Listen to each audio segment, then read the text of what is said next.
Assalamualaikum warahmatullahi wabarakatuh. Jumpa kembali teman-teman para pejuang ASN. Hari ini kita masuk ke sesi latihan soal ya, atau simulasi soal untuk TIU ya, tes intelijensia umum. Jadi ini sudah ke bagian ke-9 ya teman-teman.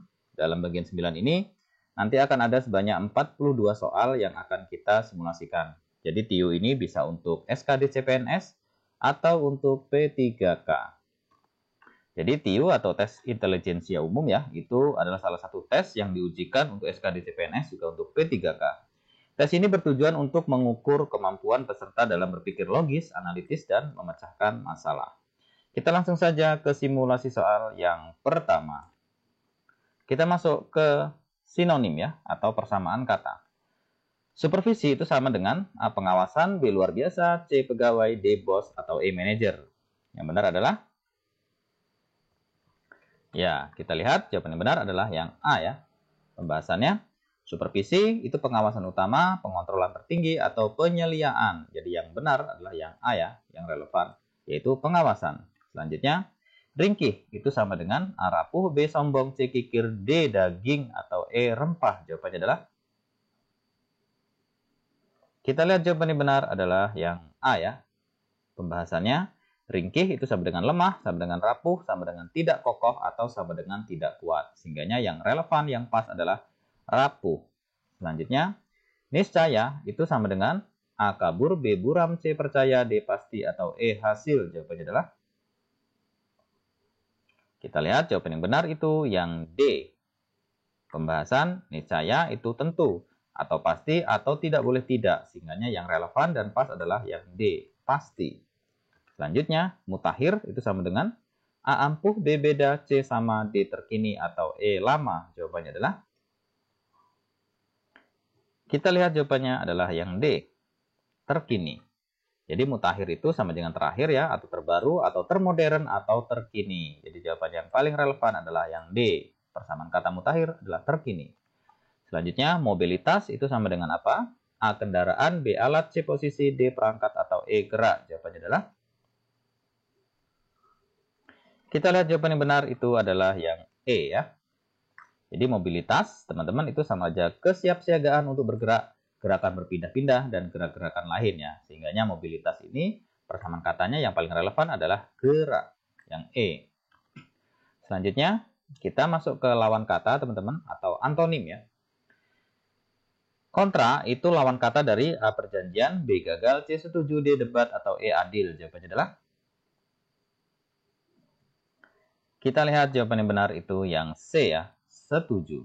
Pembahasan, kontra dalam keadaan tidak setuju, atau dalam keadaan menentang, atau menentang pendapat, dan sebagainya. Jadi lawan kata kontra itu adalah setuju, yang C ya. Selanjutnya, krusial, lawan kata dari A. Untung, B. Genting, C. Gawat, D. Sepele, atau E. Khawatir. Jawabannya adalah, yang benar itu adalah yang D ya. Pembahasan, krusial itu sama dengan gawat, sama dengan genting, sama dengan menentukan. Jadi lawan kata krusial adalah sepele. Jadi jawabannya sepele. Selanjutnya, makar lawan kata dari A. Busuk, B. Jujur, C. Emas, D. Tanaman, atau E. Kaki. Jawabannya adalah, kita lihat jawaban yang benar itu adalah yang B. Pembahasannya, makar itu sama dengan akal busuk, tipu muslihat, dan lain sebagainya ya. Sehingganya jadi lawan kata yang makar ya. Jadi lawan kata makar maksudnya adalah jujur. Jadi lawan kata makar jujur. Selanjutnya, monoton itu lawan kata dari A. Lihat, B. Bioskop, C. Statis, D. Diam, atau E. Berubah-ubah. Jawabannya adalah, yang benar adalah yang E ya. Pembahasan, monoton itu sama dengan selalu sama dengan yang dulu, atau itu-itu saja, atau tidak ada ragamnya. Jadi kalau kita lihat, lawan kata dari monoton adalah berubah-ubah ya. Jadi jawabannya berubah-ubah. E. Selanjutnya, ofensif itu lawan kata dari A. Dalam, B. Sering, C. Bertahan, D. Ulang, atau E. Maju. Jawabannya adalah, kita lihat jawaban yang benar itu yang C. Pembahasannya, Ofensif itu sama saja dengan bersifat maju untuk menyerang dalam suatu kegiatan. Sehingganya lawan kata dari ofensif itu adalah bertahan. Jadi jawabannya yang C ya, yang relevan itu adalah bertahan. Selanjutnya, kita masuk ke soal analogi, teman-teman. Kompor api itu sama dengan titik-titik. A. Palung gula. B. Pohon buah. C. Kipas angin. D. Jalan macet. Atau E. Lemari es.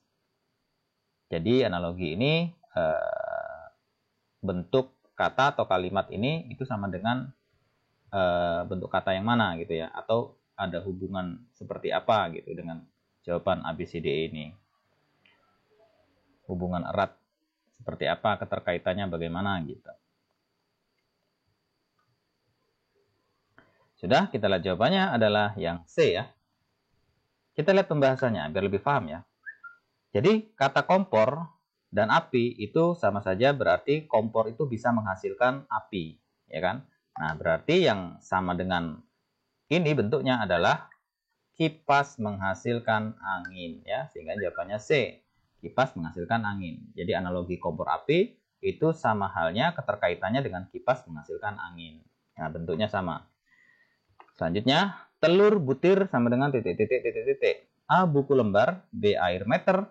C. Pakaian kodi. D. Kertas kilogram. Atau E. Bawang siung. Jawabannya adalah, kita lihat jawaban yang benar itu yang E ya. Pembahasannya, telur dihitung dengan satuan butir. Sedangkan bawang dihitung dengan satuan siung ya. Misalnya 5 telur butir atau 5 siung bawang gitu. Sehingganya hubungan telur dan butir itu yang relevan adalah bawang dan siung. Selanjutnya, manusia makanan sama dengan titik-titik. A. Sapi daging. B. Sepeda solar. C. Pesawat terbang penumpang. D. Penyakit virus. Atau E. Mobil bensin. Jawabannya adalah, kita lihat jawaban yang benar itu yang E. Pembahasan. Manusia membutuhkan makanan sebagai sumber energi. Mobil membutuhkan bensin sebagai sumber energi ya. Jadi sama-sama kalau manusia butuh energi itu harus makan. Mobil butuh energi harus diisi bensin gitu. Hubungannya seperti itu.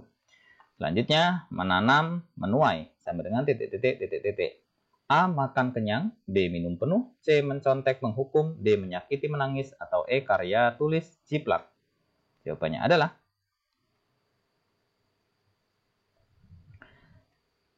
kita lihat jawaban yang benar itu yang A. Pembahasannya, setelah menanam, maka akan menuai ya, atau panen ya. Kemudian hubungannya, makan maka akan kenyang. Nah, jadi menanam dan menuai itu hubungannya sama dengan makan menghasilkan kenyang. Menanam bisa panen, makan hasilnya kenyang ya. Jadi jawabannya A. Selanjutnya, keuntungan penjualan sama dengan titik-titik. A. Pendekar silat. B. Kemasyhuran keberanian. C. Kebenaran hukum. D. Toleransi kerukunan. Atau E. Pembelaan jaksa. Jawabannya adalah, ya, kita lihat jawaban yang benar itu yang D. Kita lihat pembahasan, keuntungan penjualan sama dengan toleransi kerukunan. Keduanya sama-sama mempunyai hubungan tentang diperoleh dari gitu ya. Jadi penjualan itu menghasilkan keuntungan atau keuntungan diperoleh dari sebuah penjualan. Sama saja dengan ini, toleransi didapatkan atau diperoleh dari sebuah kerukunan. Oke, selanjutnya. Masih analogi tetapi ini 3 kata ya. Makanan, lapar, kenyang sama dengan titik. A. Bulan bintang malam. B. Lampu gelap terang. C. Siang terang matahari. D. Gelap terang matahari. Atau E. Air dahaga haus. Jawabannya adalah,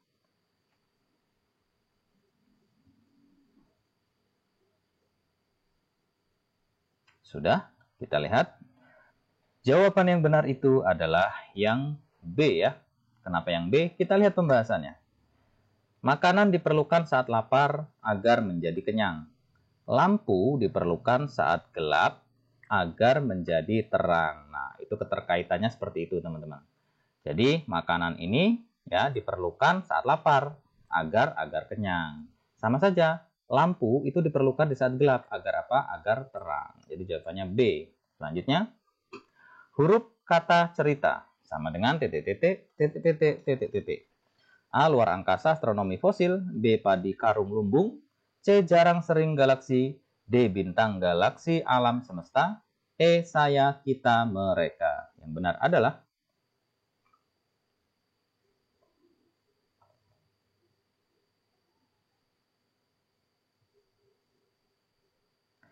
sudah. Kita lihat jawaban yang benar itu adalah yang D ya. Kenapa yang D? Kita lihat pembahasannya. Rangkaian huruf itu membentuk sebuah kata, dan rangkaian kata membentuk sebuah cerita. Kumpulan bintang membentuk galaksi, galaksi membentuk rangkaian galaksi, membentuk alam semesta, gitu ya. Jadi hubungannya sama dengan ini. Huruf digabungkan menjadi kata, kata-kata digabungkan menjadi sebuah cerita. Sama saja dengan bintang, ya. Itu digabungkan ya bisa membentuk sebuah galaksi, galaksi digabungkan bisa membentuk sebuah alam semesta. Nah, itu keterkaitannya seperti itu. Selanjutnya kita masuk ke soal deret angka, teman-teman. Jadi kita suruh mengisi titik-titik ini ya. 1 2 3 titik-titik 13 21 34. Nah, titik-titik ini adalah angka berapa? A 45, B 519, C 58, D 210, E 412. Jawabannya adalah silakan dilihat, dihitung maksudnya. Sebelum menghitung teman-teman harus mencari polanya dulu. Kalau sudah ketemu polanya pasti ketemu jawabannya.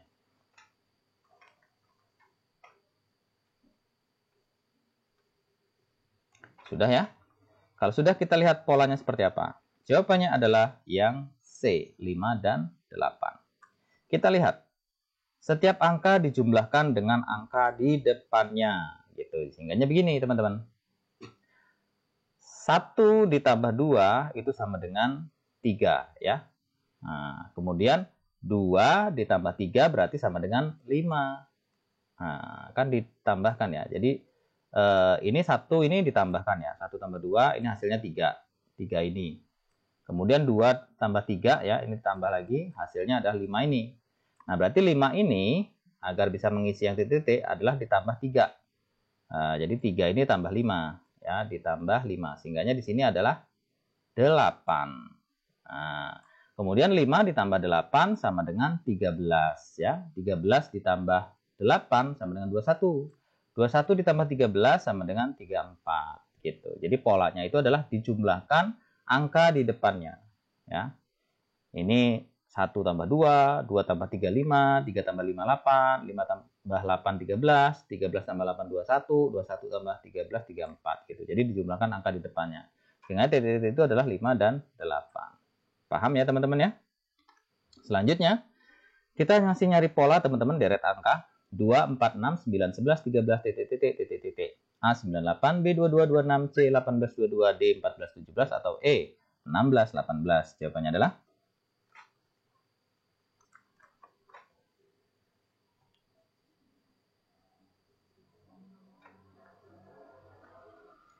sudah ketemu polanya teman-teman?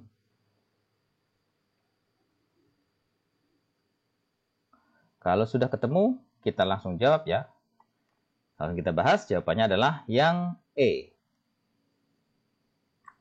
Kenapa yang E? Kita lihat pembahasannya.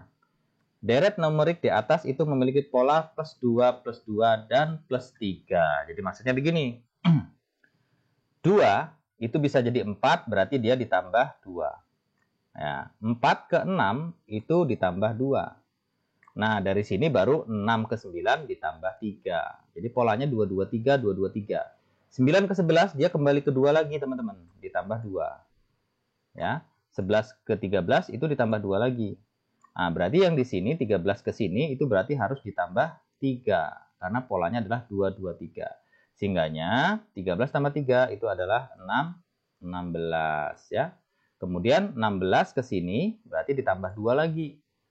Sehingganya di sini adalah 8, 18. Jadi polanya adalah 2 ditambah 2, kemudian 3 ya.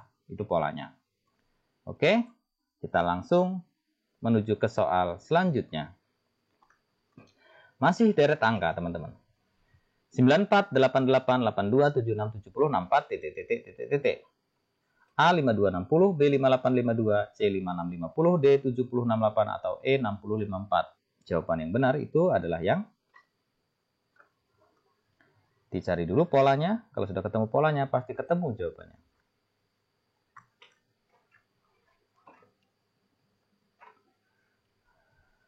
Sudah, teman-teman, ketemu polanya?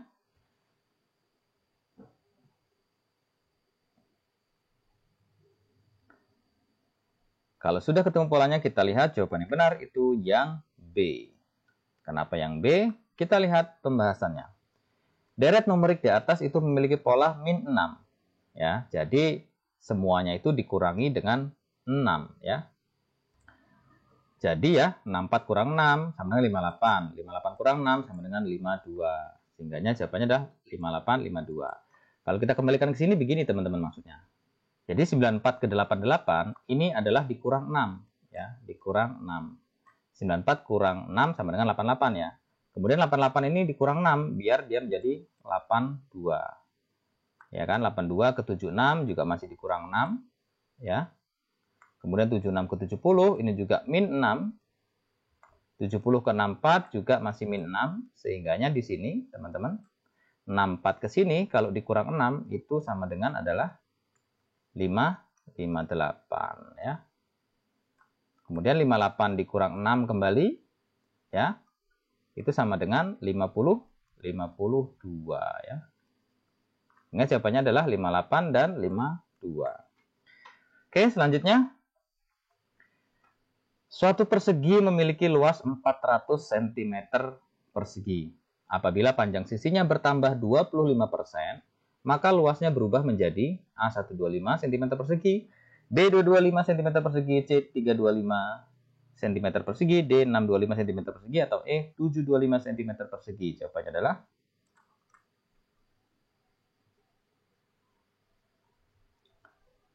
oke, masih gampang ya teman-teman ya.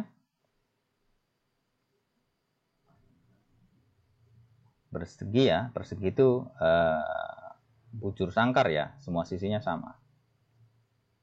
Sebuah kubus atau kotak gitu, yang perseginya sama itu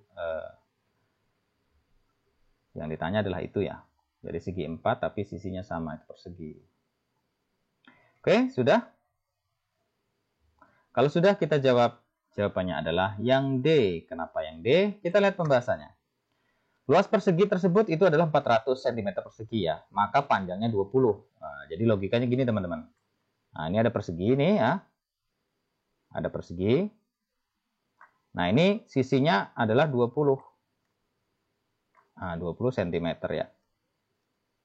Nah, semua ini 20 teman-teman. Keliling ini 20. Semuanya 20 ya, cm tentunya. Sehingganya 20 dapat dari mana? 20 ini dapat dari 400 ini. Ya kan? Karena kalau kita mencari luas itu sama dengan sisi kali sisi ya. Jadi 20 dikali 20.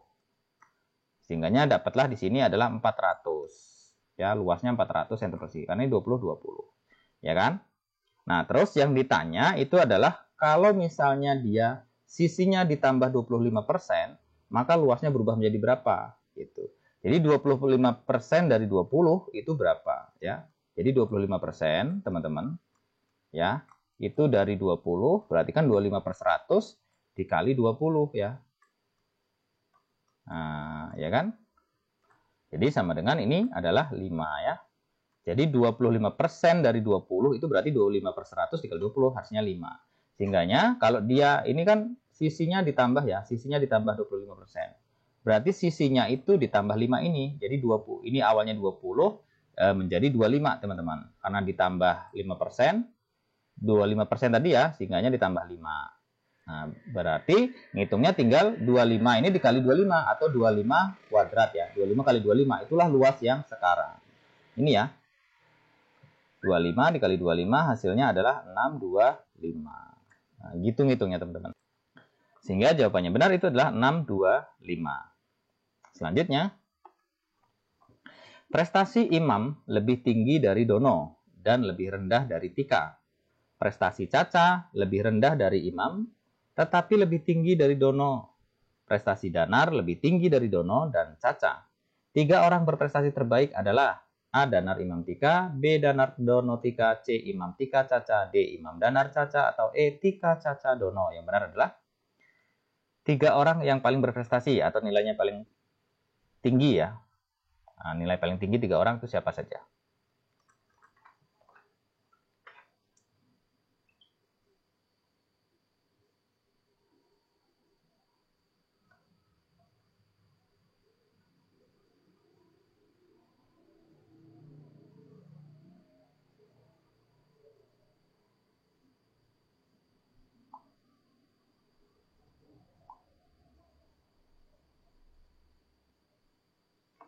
Sudah ya? Nah, kalau ini memang agak lama. Kita lihat jawaban yang benar itu adalah yang A. Kenapa yang A? Kita lihat pembahasannya. Imam lebih tinggi dari Dono dan lebih rendah dari Tika. Berarti urutannya berarti kan Tika ya. Tika dulu, kemudian Imam, kemudian Dono. Karena Imam lebih tinggi dari Dono tapi dia lebih rendah dari Tika. Sebenarnya Tika duluan. Oke. Kemudian yang kedua, Caca lebih rendah dari Imam tetapi lebih tinggi dari Dono. Berarti urutannya adalah Tika, Imam, Caca, Dono ya. Kemudian selanjutnya teman-teman, Danar lebih tinggi dari Dono dan Caca. Berarti urutannya adalah Tika, Imam, Danar, Caca, Dono. Nah, yang diminta itu adalah 3 terbaik. Nah, berarti 3 terbaik itu adalah yang ini ya, Tika, Imam, dan Danar ya. Jadi jawabannya yang A. Oke, seperti ini ya ngitung mengurutkannya ya teman-teman ya. Seperti ini. Oke, selanjutnya Rina memiliki uang sebesar 15 juta dan ia berencana untuk membeli sebuah laptop yang harganya 8 juta sebelum diskon. Laptop tersebut memiliki diskon sebesar 25%. Selain itu, Rina juga mengeluarkan uang sebesar 2 juta untuk kebutuhan lainnya. Berapa sisa uang Rina saat ini? A 5 juta, B 6 juta, C 7 juta, D 8 juta, atau E 9 juta. Jawabannya adalah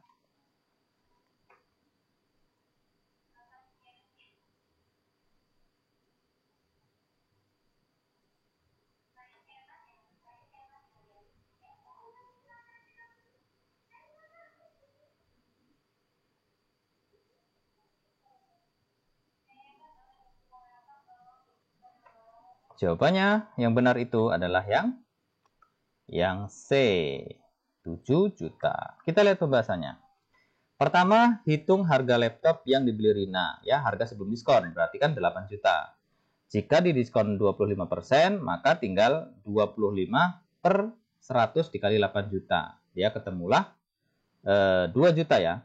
Jadi kalau misalnya diskon 25% ya, 25% ini dari 8 juta, berarti kan 25 teman-teman per 100 ya.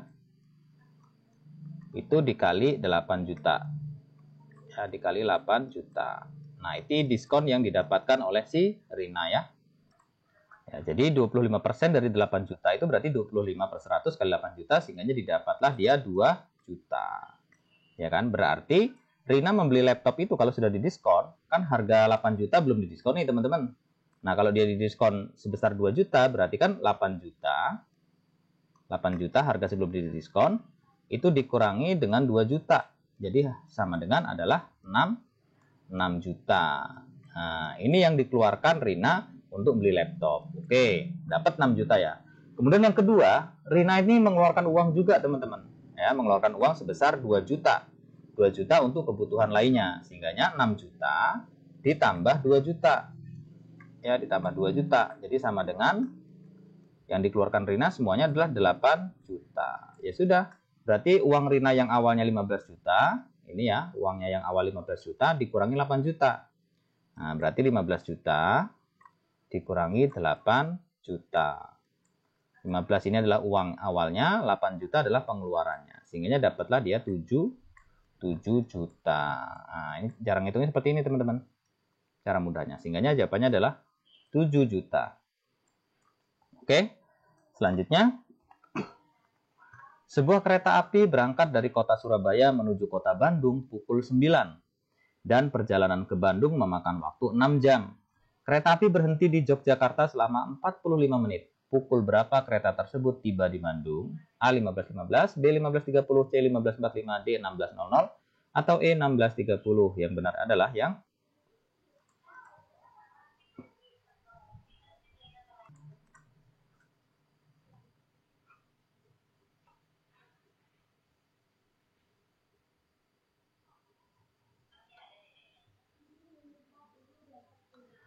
Oke, ini mudah ya.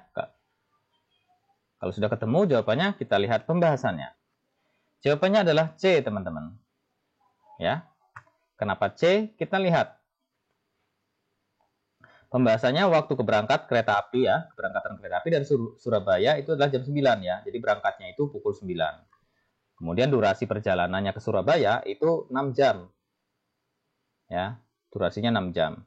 Maka seharusnya dia akan nyampainya 15 ya, jam 3 karena 9 jam ini ditambah 6 jam sehingganya jam 3 ya, atau jam 15.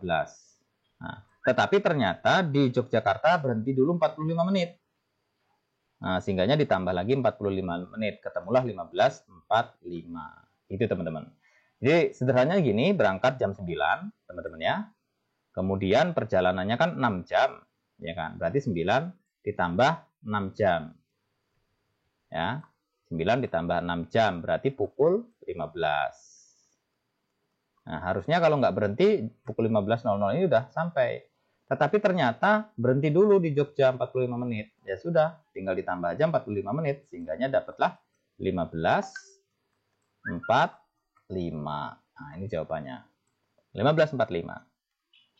Selanjutnya, sebuah mobil menghabiskan 6 liter bensin untuk menempuh jarak 60 km. Berapa kilometer jika mobil menghabiskan 5 liter bensin? A30, B35, C45, D50, atau E60? Gampang ya? Kita lihat jawabannya yang benar, itu yang D. Ya. Pembahasan. Kita menghitung dulu jarak tempuh per liternya, ya. Jadi per liternya itu adalah ini kan ya. Kalau dia 6 liter itu dapatnya 60 kilo kan. 6 liter nih, ada bensin 6 liter, dapatnya jaraknya 60 kilo. Berarti kan 60 dibagi 6. Jadi per liternya 10 kilo. Nah, berarti kalau bensin per liternya 10 kilo. Nah, yang ditanya adalah per 5 liter. Sehingganya 10 kilo ini dikali 5. Ya kan? 10 ini dikali 5. Sehingganya jawabannya adalah 50 km ya, yang D. Oke, selanjutnya. Sebuah kapal berlayar dari pelabuhan A ke pelabuhan B dengan kecepatan 60 km per jam selama 5 jam. Jika kapal berlayar dari pelabuhan B menuju ke pelabuhan A selama 6 jam, kecepatan kapal yang berlayar dari pelabuhan B adalah...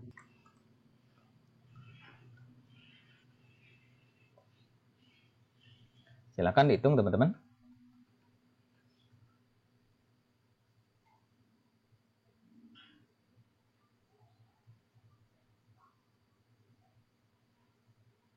Kita lihat jawaban yang benar itu adalah yang A, 50 km per jam. Kita lihat, jarak itu sama dengan kecepatan dikali waktu, sehingganya jaraknya 60 km ya. Ya kan, berarti 60 km dikali 5 jam. Dapatlah dia 300 km. Jadi jaraknya ya, yang ditempuh selama 5 jam ini teman-teman, itu dapatlah 300 kilo. Karena dia per 60 kilonya itu 1 jam, atau per 1 jamnya dapat 60 kilo.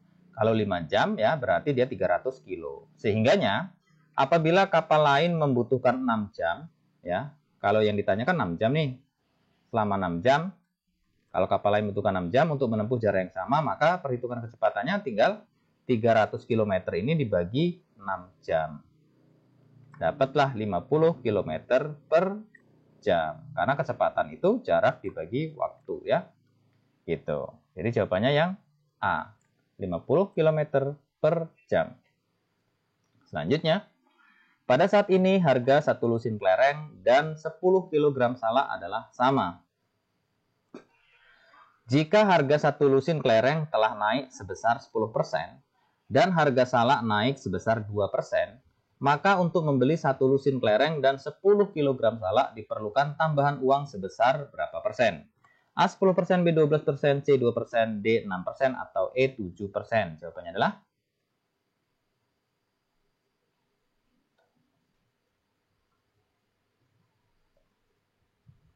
silahkan dihitung teman-teman.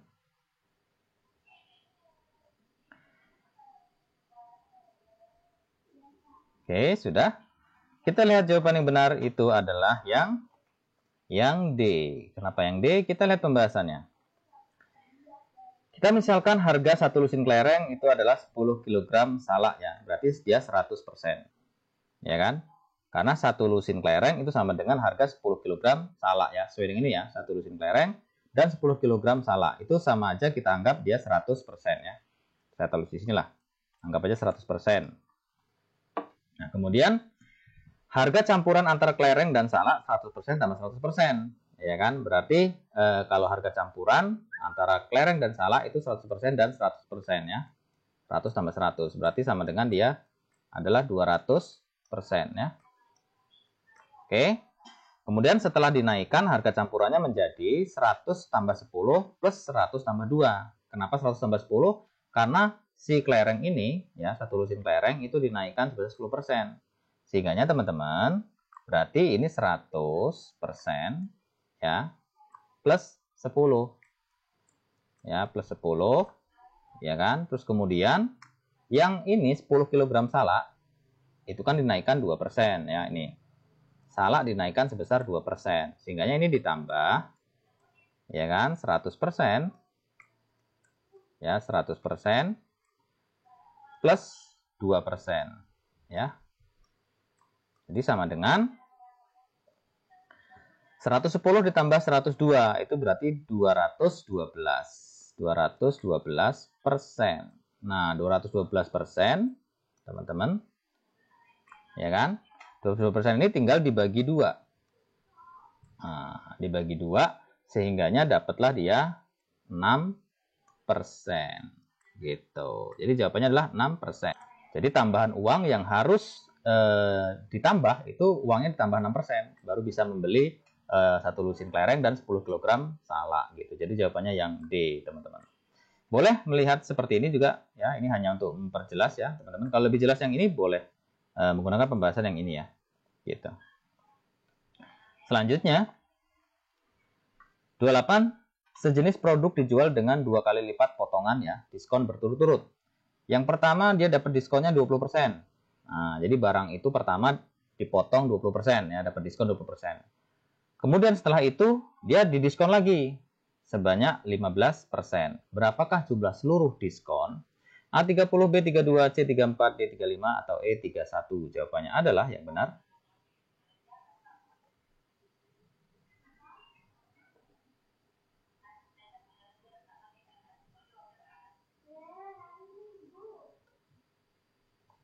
sudah ya. Kalau sudah, kita lihat jawaban yang benar itu yang B, 32% ya. Jadi seluruh diskon itu 32%. Dari mana 32? Kita lihat. Diskon pertama ya, itu harganya masih 100% nih. Ya, harga kan masih 100%, belum dapat diskon. Nah, tapi dapatlah pertama itu diskonnya 20. Ya, ini awalnya 100% belum didiskon, ya kan? Terus ada diskon pertama yaitu 20%. Sehingganya kalau diambil 20% menjadilah 80% karena diskonnya sudah 20%. Ya kan? Jadi 80%. Sehingganya berjalannya waktu ya, ada diskon yang kedua. Ya, padahal harga ini sudah 80% ya, nggak 100% lagi teman-teman, karena sudah didiskon 20% tadi. Sehingganya 80% ini dipotong lagi 15%, karena ini adalah diskon yang kedua. Dapatlah dia 68%. Sehingganya, ya kan, harga awal yang sebelum ada sebelum ada diskon itu 100%, dikurangi 68 ya, jadi dapatlah 32%. Jadi jawabannya adalah 32%. Dapatnya dari sini ya. Jadi yang pertama dia 100%, masih 100% dipotong 20 ya. Dapatlah dia 80%. Nah, 80% ini dipotong lagi 15%, dapatlah 68%. Sehingganya 100% dikurangi 68%, dia ketemulah 32%. Inilah diskon yang jumlah diskon seluruhnya ya, 32%. Selanjutnya, seorang karyawan bekerja 8 jam sehari dalam 1 minggu. Ia bekerja selama 5 hari dengan bayaran 26.000 per jam kerja dan 30.000 per jam lembur dalam sebulan bekerja. Ia menerima gaji 4.520.000. Nah, dalam sebulan ya ini. Berapakah jumlah jam lemburnya dalam sebulan? A 12 jam, B 16 jam, C 24 jam, D 20 jam, atau E 22 jam. Jawabannya adalah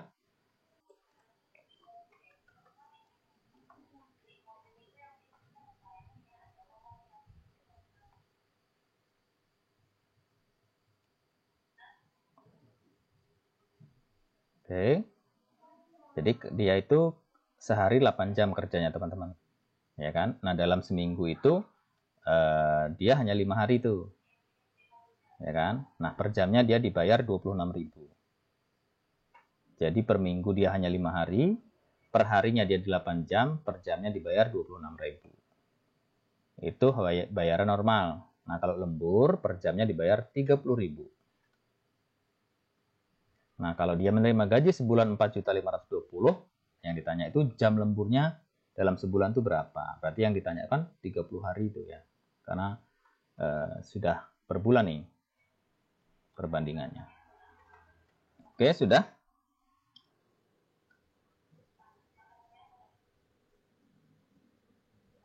Kalau sudah, kita lihat pembahasannya, teman-teman. Yang benar itu adalah 12 jam. Kenapa 12 jam? Kita lihat pembahasannya. Jumlah penghasilan sebulan normal ya, tanpa lembur berarti kan 8 jam dikali 5 hari dikali 26.000 ya. Karena dia per harinya 8 jam. Nah, sedangkan dia per minggunya 5 hari dibayar 26.000, sehingganya per hari 8 jam dikali 5 hari per minggu dikali 26.000 per jam bayarannya. Kemudian dikali 4 minggu. 4 minggu ini berarti sebulan. Ya, karena kan ini yang ditanya dia menerima gaji sebulan, sehingganya perbandingannya adalah 30 hari atau sebulan ya. Sehingganya dapatlah dia uang sebesar 4.160.000. Ini kalau dia penghasilan tanpa lembur. Nah, sedangkan dalam sebulan dia dapatnya 45.20.000. Berarti kan ada tambahan tuh. Karena di sini kalau gaji normal ya, dia hanya 4.160.000. Kalau gaji normal 4.160.000, tetapi di sini ternyata sebulan itu dia dapatnya 45.20.000. Berarti ada uang lemburnya tuh di situ. Nah, sehingganya jumlah penghasilan lembur itu 4.520.000 ini ya, pendapatan dia sebulan. Ya kan, pendapatan dia sebulan ini itu dikurangi pendapatan dia normal, yaitu ini yang kita kalikan tadi ya, 8 jam kali 5 hari kali 26.000 kali 4 minggu ya. Nah, dikalikan penghasilan tanpa lembur, sehingganya dapatlah kita 360.000. Inilah uang lemburnya.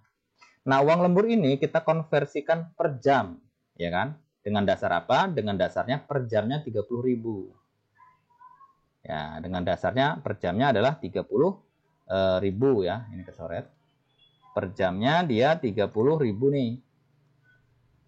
Ya kan? Nah, berarti uang lembur ini yang 360.000 tinggal dibagi aja sama 30.000. Dapatlah dia 12 jam. Gitu, teman-teman. Jadi jawabannya yang A. Oke, mudeng ya. Paham ya teman-teman ya? Kalau paham kita lanjut ke soal berikutnya. Kita suruh membuat kesimpulan ini ya. Kita masuk ke soal kesimpulan. Oke, jadi semua gunung berbatu dan menjulang. Anda berada di tempat yang tidak berbatu dan tidak menjulang. Kesimpulannya adalah A. Anda berada di gunung berbatu. B. Anda berada di gunung yang tidak menjulang. C. Anda bukan berada di gunung. D. Anda berada di gunung yang tidak berbatu. Atau E. Anda berada di gunung yang tidak berbatu dan tidak menjulang. Jawabannya adalah yang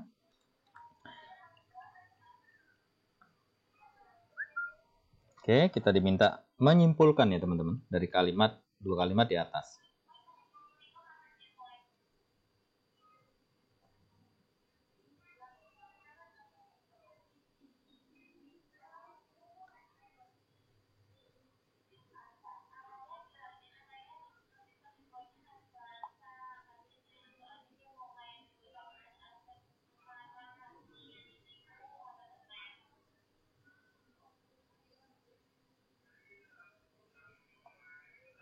Sudah ya? Kalau sudah, kita bahas ya. Jawaban yang benar adalah yang C ya. Kenapa yang C? Kita lihat pembahasannya. Syarat seseorang berada di gunung adalah bahwa tempat itu berbatu dan menjulang. Oleh karena itu, berada di tempat yang tidak berbatu dan tidak menjulang, maka Anda berada di bukan gunung. Itu teman-teman ya. Jadi syaratnya itu dia harus berada di tempat yang berbatu dan menjulang. Gitu. Tapi kalau tidak berada di tempat dua ini, maka Anda bukan berada di gunung. Jadi jawabannya yang C. Selanjutnya, semua santri pandai berbahasa Arab. Santri yang pandai bahasa Arab, pandai juga berpidato atau pandai pula berpidato. Sebagian santri yang pandai berpidato tidak suka matematika. Nah, kesimpulannya adalah A. Sebagai santri tidak suka matematika, sebagian santri tidak suka matematika dan tidak pandai berbahasa Arab. B. Sebagian santri suka matematika dan pandai berbahasa Arab. C. Sebagian santri suka matematika tetapi tidak pandai berbahasa Arab. D. Sebagian santri suka matematika dan tidak pandai berbahasa Arab. Atau E. Sebagian santri suka matematika tetapi tidak suka berbahasa Arab. Jawabannya adalah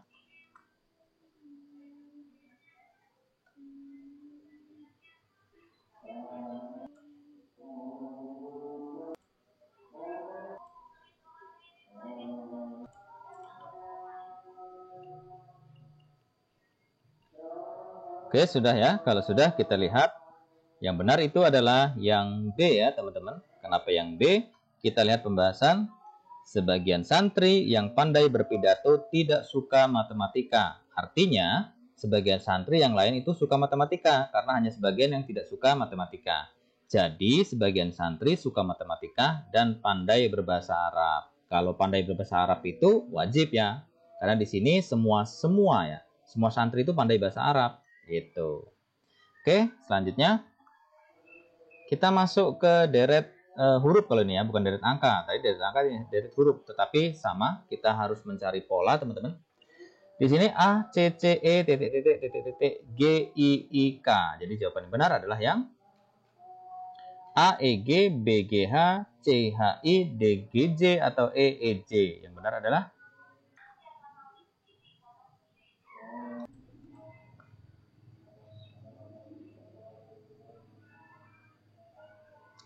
Oke, dicari dulu polanya, teman-teman. Kalau polanya sudah ketemu, nanti pasti akan ketemu jawabannya.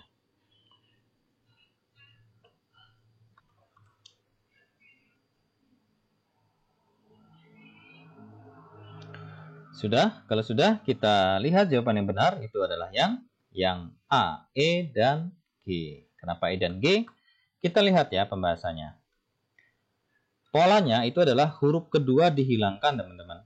Kemudian huruf selanjutnya diulang. Nah, jadi begini. A ke B, ya, A ke C maksudnya, itu ada yang hilang yaitu B.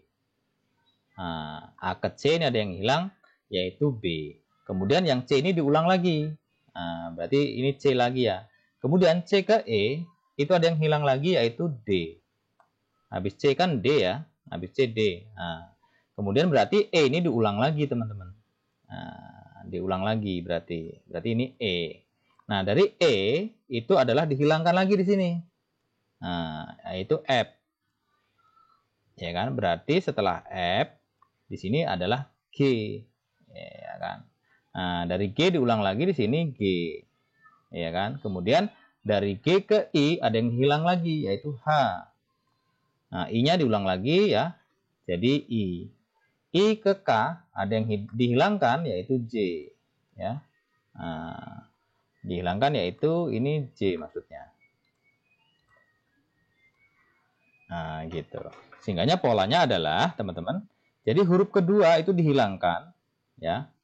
Ini huruf kedua dihilangkan, kemudian huruf selanjutnya setelah dihilangkan itu, huruf selanjutnya itu diulang. Seperti ini ya. A, B-nya dihilangin, kemudian CC, D-nya dihilangin, kemudian EE, F-nya diulangin, kemudian GG, H-nya dihilangin, kemudian II, dan terakhir J-nya diulangin baru K. Di sini berarti kalau ditambah lagi ada K lagi, KK gitu ya. Jadi jawaban yang benar adalah yang E. Polanya adalah dia huruf kedua dihilangkan, kemudian selanjutnya diulang. Oke, selanjutnya. Soal selanjutnya. Berapakah hasil dari 52 dikurang 12 ditambah 66 ditambah 2 dikali 12 sama dengan A 130, B 1296, C 180, D 76 atau E 320. Yang benar adalah yang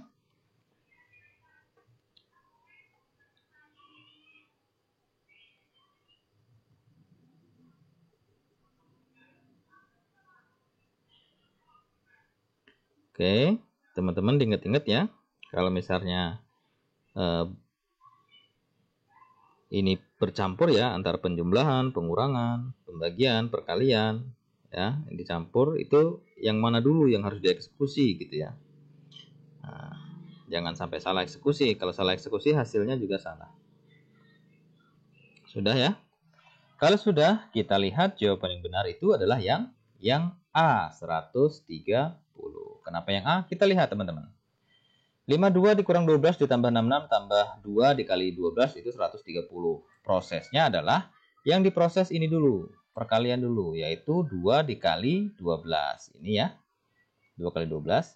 Kemudian ditambah 66 tambah 52. Nah, yang positif dulu, yaitu 66 dengan 52. Nah, karena ini positif ya, berarti 66, 52. Nah, setelah itu baru yang terakhir adalah min 12 atau dikurang 12. Nah, di sini. Sehingganya ketemunya 130. Jadi yang A ya, yang benar teman-teman. Soal selanjutnya. Faik adalah seorang anak yang sulit disuruh makan. Faik bersedia makan nasi jika sudah dibelikan makanan favoritnya. Jika sudah punya permen coklat, Faik bisa melupakan roti keju. Roti keju lebih disukai Faik daripada es krim, sehingga Faik bersedia menukar es krim dengan roti keju. Kesukaan Faik terhadap es krim sama besarnya dengan kesukaannya terhadap es jus durian. Dan Faik lebih menyukai roti keju daripada mangga arum manis. Pertanyaannya, makanan paling favorit apakah yang bisa dibelikan ibu untuk Faik agar bersedia makan nasi? Jawabannya adalah A. Roti keju, B. Permen coklat, C. Jus durian, D. Mangga arum manis, atau E. Es krim. Jawabannya adalah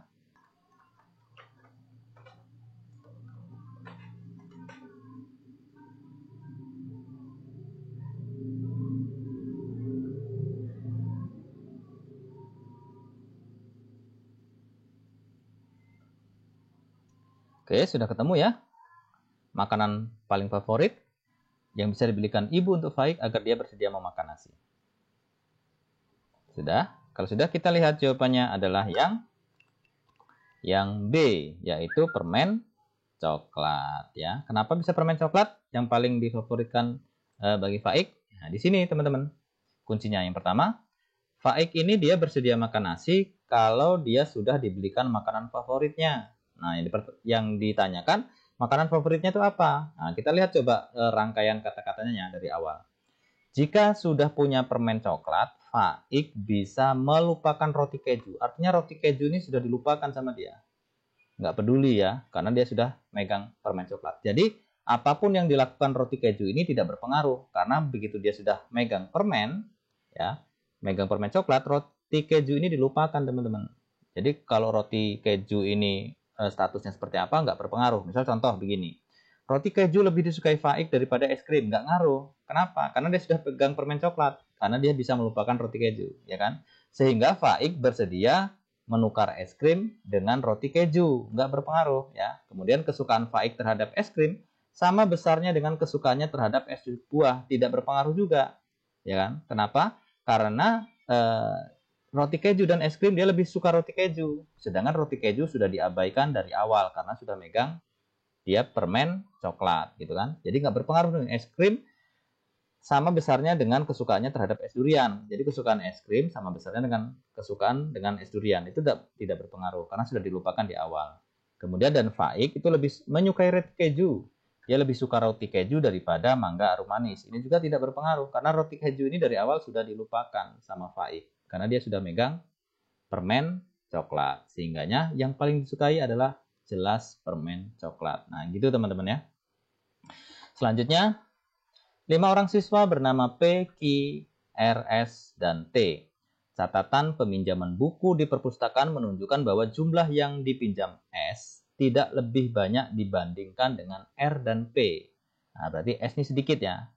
Karena yang dipinjam tidak lebih banyak daripada R dan P. Tetapi juga bukan yang paling sedikit. Nah, berarti di bawah S itu ada yang lebih dikit lagi tuh. Karena dia bukan yang paling sedikit. Kemudian T lebih banyak dibandingkan P dan Q. Ya kan? Namun T selalu lebih sedikit dibandingkan R. Nah, berarti T ini ya kan? Dia itu lebih banyak dari P dan Q, ya kan? Tetapi dia T ini selalu lebih sedikit daripada R. Berarti paling banyak R, ya kan? Bila kelima siswa tersebut dicalonkan sebagai siswa yang aktif meminjam buku di perpustakaan, urutan kemungkinan pemenangnya adalah A. RPSTQ, B. RTPQS, C. RTQSP, D. TPRSQ, atau E. RTPSQ. Yang benar adalah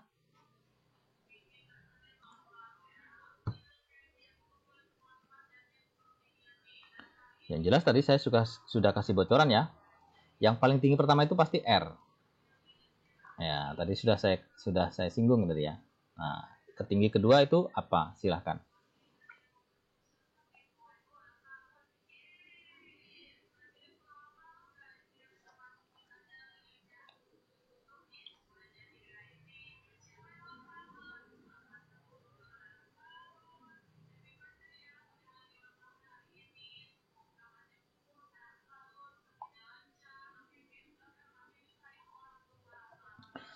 Oke, sudah ya. Kalau sudah, kita lihat jawaban yang benar itu adalah yang E.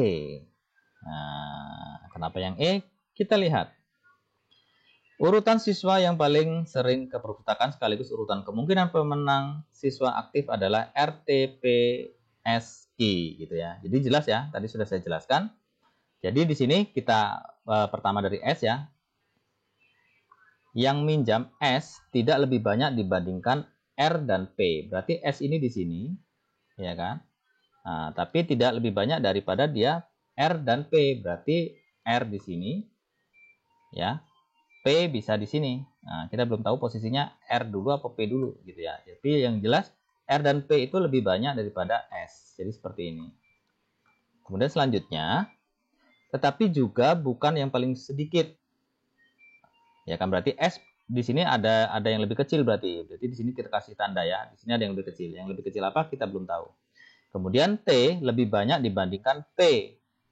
Nah, berarti T di sini. T di sini ya, berarti TP. Nah, karena dia lebih banyak daripada P. Dan Q. Nah, berarti Q itu bisa saja dia berarti di terakhir. Kenapa di terakhir? Karena S tidak mungkin terakhir karena sudah dikunci tadi ya. Dia bukan yang paling sedikit S itu, berarti Q yang paling sedikit. Kemudian selanjutnya, namun T itu selalu lebih sedikit dibandingkan R. Oh, berarti T di depan T ini, oh berarti ada R. Begini. Nah, karena dia lebih sedikit daripada R ya. Nah, sehingga RTP S berarti dia karena S tidak mungkin yang paling sedikit, sehingga dia pasti adalah Q yang paling sedikit. Itu RTPSQ gitu. Jadi RTPSQ. Oke, selanjutnya. Bencana banjir lumpur dikarenakan jebolnya tanggul Situ Gintung yang berlokasi di Tangerang Selatan menimbulkan berbagai macam penyakit bagi penduduk sekitar. Beberapa penyakit yang timbul akibat bencana banjir lumpur tersebut adalah diare, demam berdarah, tifus, dan leptospirosis. Yang ditanya gagasan utama dari paragraf di atas adalah, nah, kita suruh menentukan gagasan utama nih. A. Bencana banjir menimbulkan berbagai macam penyakit. B. Bencana banjir lumpur dikarenakan jebolnya tanggul Situ Gintung. C. Bencana banjir di lokasi Tangerang Selatan. D. Diare, demam berdarah, tifus, dan leptospirosis adalah penyakit akibat bencana. Atau E. Penduduk sekitar terdampak bencana banjir. Yang benar adalah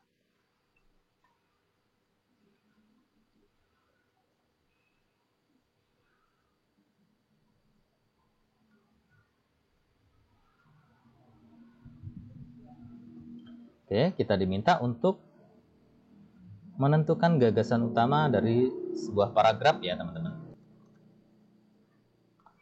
Oke, kita langsung jawab saja. Gagasan utamanya itu adalah yang A. Kenapa yang A? Kita lihat pembahasannya. Gagasan utama dari paragraf di atas itu adalah bencana banjir menimbulkan berbagai macam penyakit. Kita dapat melihat bahwa kalimat pertama merupakan kalimat utama dari paragraf tersebut. Dan kalimat yang lain berguna menjadi kalimat penjelas dari kalimat utama yang ada gitu ya. Jadi gagasan utama ini merupakan yang ini. Jadi bencana banjir itu menimbulkan berbagai macam penyakit gitu. Terus kemudian kalimat selanjutnya itu adalah kalimat yang memberikan penjelasan ya kan. Berbagai macam penyakit bagi penduduk sekitar. Misalnya penyakit yang timbul itu apa ya kan. diare, demam, berdarah, dan lain sebagainya. Gitu. Oke, jadi jawabannya yang A. Selanjutnya, pohon memberikan berbagai manfaat bagi manusia dan juga makhluk hidup lainnya. Pohon bermanfaat sebagai sumber makanan, obat, maupun bahan industri.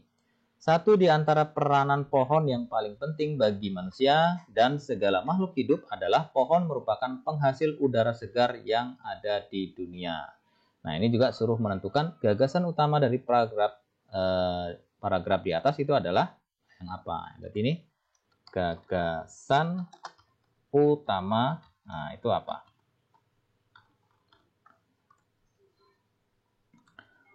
A.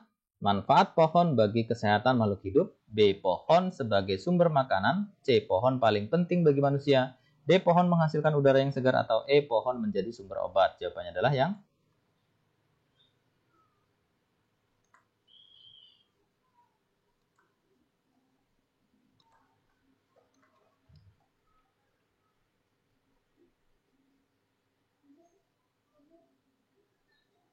sudah ya. Kalau sudah, gagasan utamanya itu adalah yang A ya. Pembahasannya, gagasan utama paragraf di atas ialah tentang manfaat pohon bagi kesehatan makhluk hidup. Kita dapat melihat bahwa kalimat pertama merupakan kalimat utama dari paragraf tersebut. Dan kalimat yang lain berguna menjadi kalimat penjelas dari kalimat utama yang ada. Seperti yang dapat kita lihat dari kalimat, pohon bermanfaat sebagai sumber makanan, obat maupun bahan industri, yang mengindikasikan bahwa pohon memberikan berbagai manfaat. Ya. Jadi jawabannya yang A, manfaat pohon bagi kesehatan makhluk hidup. Selanjutnya, suatu kelompok belajar mempunyai anggota 7 orang. Jika setiap belajar semua anggota kelompok duduk dengan posisi melingkar, banyaknya cara untuk mengatur posisi duduk anggota kelompok tersebut adalah A720, B1440, C2520, D5040, atau E5420. Nah, ini logika ya, teman-teman. Untuk mengatur posisi melingkar. Nah, tentang posisi melingkar. Jadi yang ditanya itu banyaknya posisi duduk anggota 7 orang itu berapa? Nah, banyaknya cara untuk mengatur posisi duduk yang melingkar 7 orang itu berapa cara?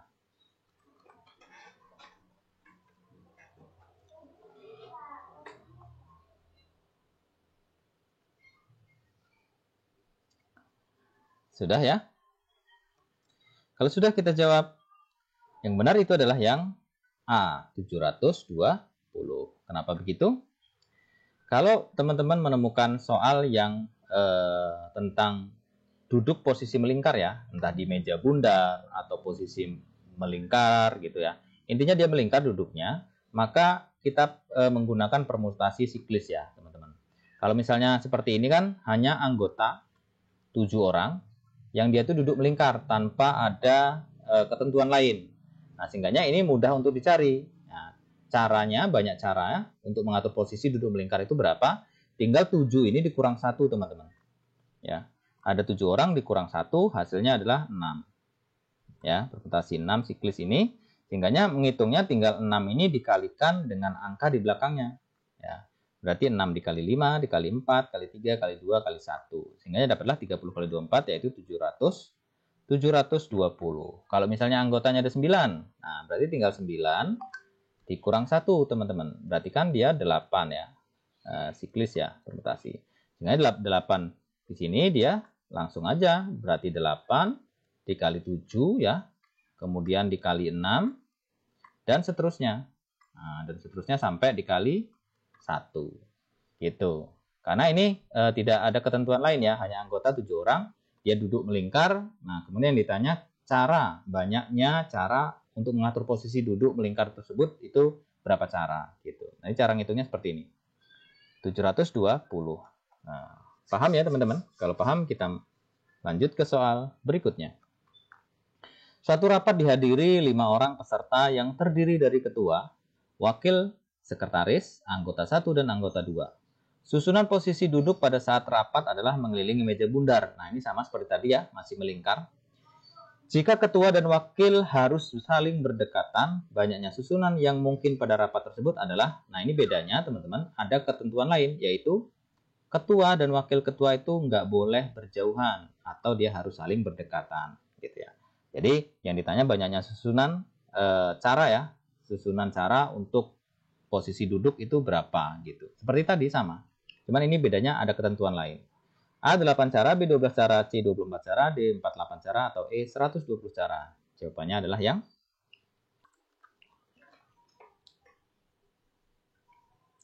ini agak sedikit beda ngitungnya teman-teman. Kalau yang tadi kan hanya 7 orang ya, tanpa ada syarat apapun. Kalau ini 5 orang, tapi ada syarat. Ketua dan wakil tidak boleh berjauhan.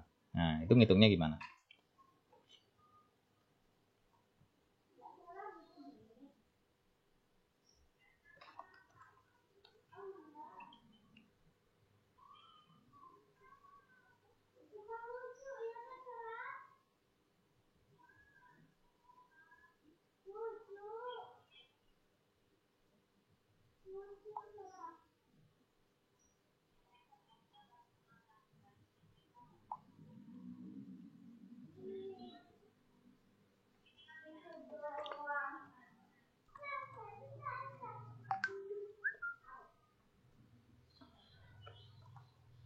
Oke, kalau sudah, kita lihat pembahasannya.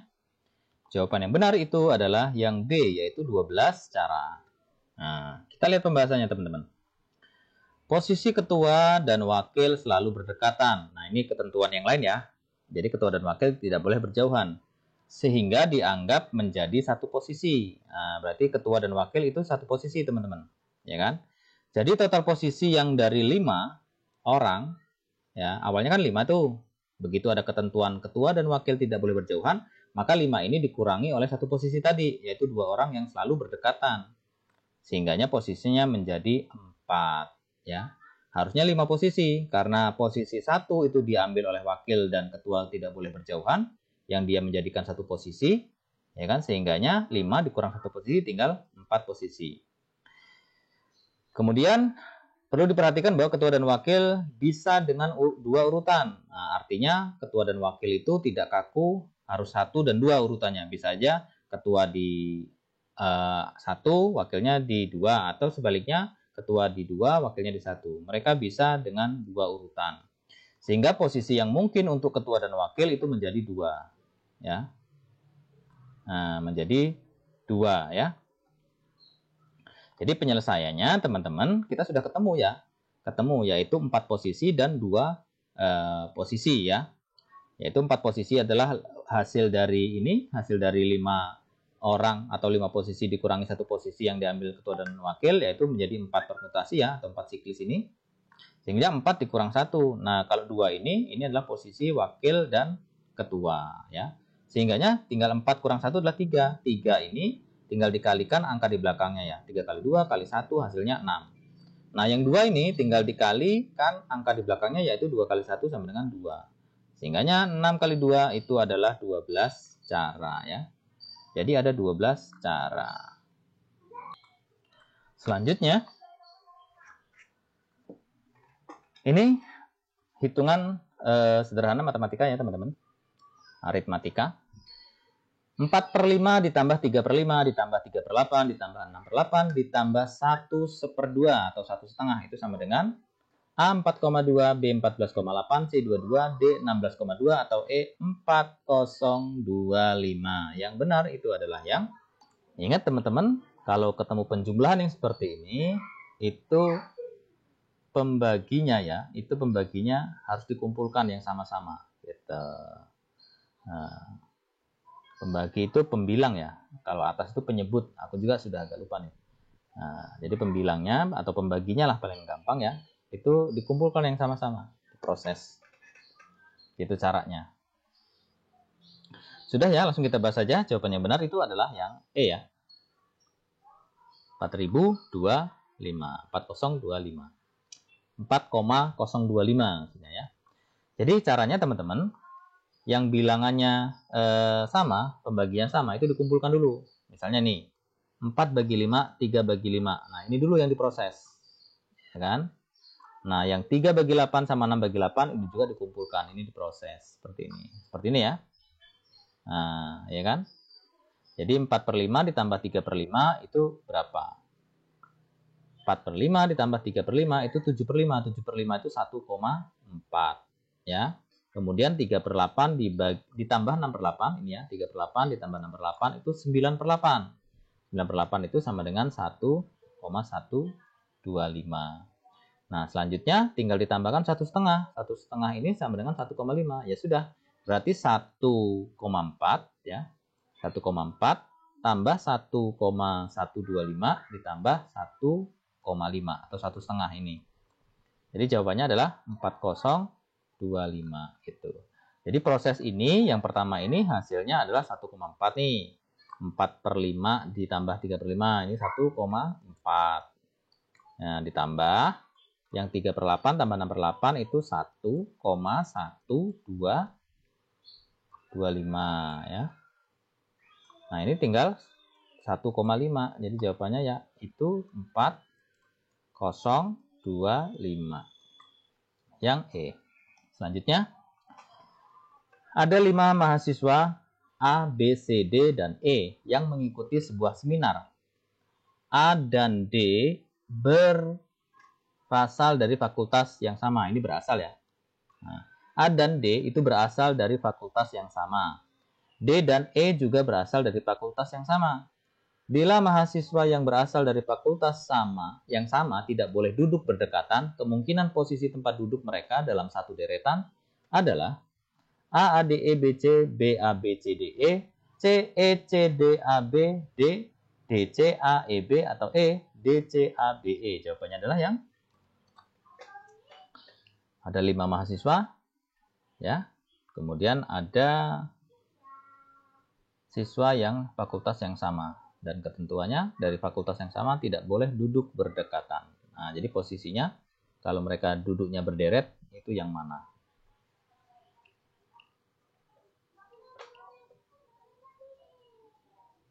Sudah ya? Kalau sudah, kita bahas. Jawaban yang benar adalah yang E. Kenapa yang E? Kita lihat teman-teman. Ya. A dan D itu berasal dari fakultas yang sama. Begitu juga dengan D dan E. Berarti yang berasal dari fakultas yang sama itu adalah A. Ya kan? Kemudian D. Kemudian E. Diingat-ingat, ini mahasiswa yang berasal dari fakultas yang sama. A, D, dan E. Ya kan? Nah, sehingga A, D, E ini nggak boleh berdekatan. Kita lihat yang pertama. A, di sini ada A, D. Nah, ini udah salah. Ya, ini udah salah. Jadi bisa kita eliminasi. Karena A, D, E nggak boleh berdekatan nih. Ya kan? A, D, E nggak boleh berdekatan. Kemudian yang kedua, A, B, C, D, E. Nah, ini D, E. Nggak boleh berdekatan. Berarti ini salah. Kemudian yang C, E, C, D, A. Nah, ini ada D sama A berdekatan. Nggak boleh A sama D berdekatan. Berarti ini salah. Begitu juga yang D, D, C, A, E, B. Nah, ini A sama E nggak boleh berdekatan karena satu fakultas ya. Nah, ini nggak boleh berdekatan jika salah. Ya, yang benar adalah yang E. D, C, A, B, E. Nah, ini tidak ada yang berasal dari fakultas yang sama yang berdekatan. Sehingga yang benar adalah yang E, teman-teman. Oke, selanjutnya 882 ditambah 115 kemudian dikuadratkan itu sama dengan berapa? A 994003, B 994004, C 994009, D 894003 atau E 894009. Jawabannya yang benar itu adalah yang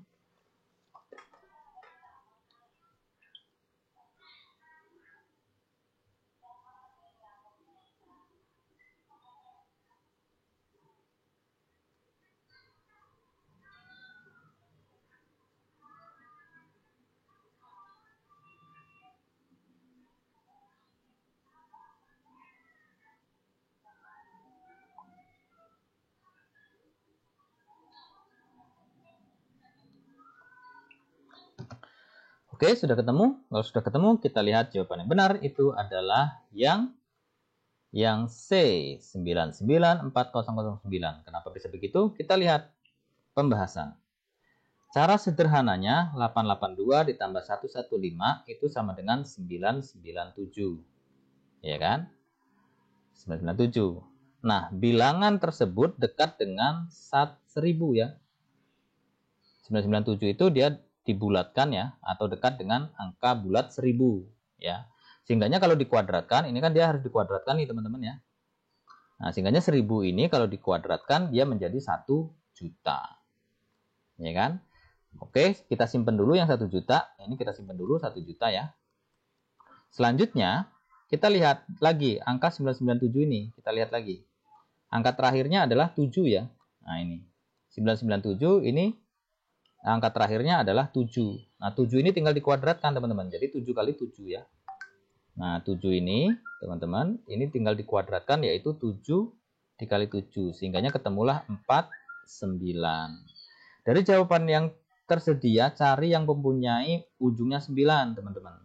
Nah, cari 79. Yang 9 itu yang C dengan yang D. Ya sudah, yang ini pasti salah, ini pasti salah, ini pasti salah. Berarti kita fokus ke C dan D ya. Kita lihat C dan D, ujungnya 9. Kemudian ketentuan satunya yaitu yang mendekati 1 juta. 1 juta ini dari mana? Yang ini kita simpan tadi ya. Dari angka 1000 yang dibulatkan dari 997 yang mendekati 1000 kita kuadratkan jadi 1 juta. Ya kan? Belakangnya 9, kemudian totalnya adalah yang mendekati 1 juta, itu yang mana? Nah, C ini 994.009. Ini cuma 894.009. Jadi mendekati 1 juta adalah yang C, karena sudah 900.000, ini cuma 800.000. Jadi jawabannya yang C. Nah, gitu cara sederhananya, teman-teman. Oke, selanjutnya, selesai. Demikian, teman-teman, beberapa contoh soal tes intelijensia umum ya, yang diujikan di SKD, CPNS, dan juga di P3K. Mudah-mudahan apa yang sudah kita simulasikan tadi itu menambah wawasan kita, sehingganya mempermudah saat kita nanti ujian. Dan hasilnya juga mudah-mudahan menjadi sesuai dengan ekspektasi yang kita harapkan. Dan pada akhirnya teman-teman, hasil yang baik dikarenakan usaha yang baik. Terima kasih, semoga sukses. Sampai jumpa di pembahasan soal selanjutnya. Assalamualaikum warahmatullahi wabarakatuh. Salam.